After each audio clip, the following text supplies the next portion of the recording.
Hi friends, welcome to my channel. ನೀವೇನಾದರೂ ನನ್ನ ಚಾನಲ್ನ ಫಸ್ಟ್ ಟೈಮ್ ನೋಡ್ತಾ ಇದ್ರೆ ದಯವಿಟ್ಟು ಸಬ್ಸ್ಕ್ರೈಬ್ ಮಾಡ್ಕೊಂಡು ನೋಡಿ. ನೀನಾದೇನ ಧಾರಾವಾಹಿಯ ನಾಳಿನ ಪ್ರೊಮೋ ಸಂಚಿಕೆಯಲ್ಲಿ ಏನಾಗುತ್ತೆ ಅಂತ ನೋಡೋಣ ಬನ್ನಿ. ಮೊದಲಿಗೆ ವೇದ ಜಯ ಹತ್ರ ಬಂದು, ಅಮ್ಮ ನೀವು ಮತ್ತೆ ಅಪ್ಪ ಮದುವೆ ಆಗಿ ಎಷ್ಟು ವರ್ಷ ಆಯ್ತು?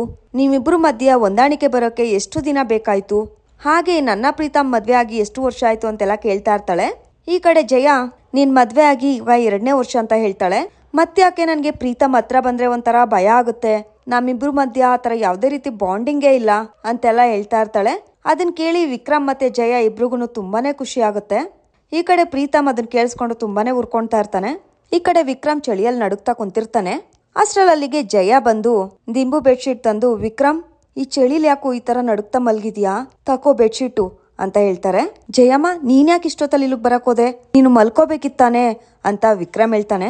ಮಗು ಹೊಟ್ಟೆನಲ್ಲಿ ಇರ್ಬೇಕಾದ್ರೇನೆ ತಾಯಿ ಆ ಮಗುಗೆ ಎಲ್ಲಿ ನೆಗಡಿ ಆಗುತ್ತೋ, ಎಲ್ಲಿ ಶೀತ ಆಗುತ್ತೋ, ಎಲ್ಲಿ ತೊಂದ್ರೆ ಆಗ್ಬಿಡುತ್ತೋ ಅಂತ ಗಾಬರಿ ಪಟ್ಕೊಂತಿರ್ತಾಳೆ. ಅಂತದ್ರಲ್ಲಿ ನೀನು ಕಣ್ಮುಂದೆನೆ ಇಷ್ಟೆಲ್ಲ ಕಷ್ಟ ಪಡ್ತಾ ಇದೀಯಾ, ಅದನ್ನೆಲ್ಲ ನೋಡ್ಕೊಂಡು ನಾನು ಹೇಗ್ ಸುಮ್ನೆ ಇರ್ಲಿ, ನೀನೇ ಹೇಳು ಅಂತ ಜಯ ಹೇಳ್ತಾಳೆ.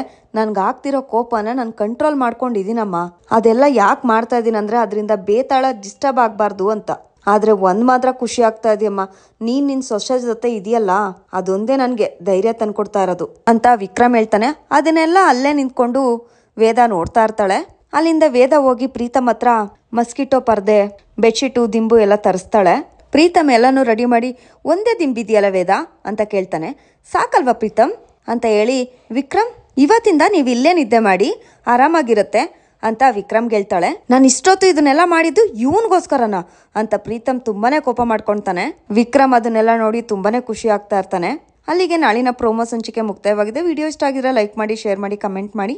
ಹಾಗೆ ನೀವೇನಾದ್ರೂ ಫಸ್ಟ್ ಟೈಮ್ ನಮ್ಮ ಚಾನಲ್ನ ನೋಡ್ತಾ ಇದ್ರೆ ದಯವಿಟ್ಟು ಸಬ್ಸ್ಕ್ರೈಬ್ ಮಾಡ್ಕೊಂಡು ನೋಡಿ.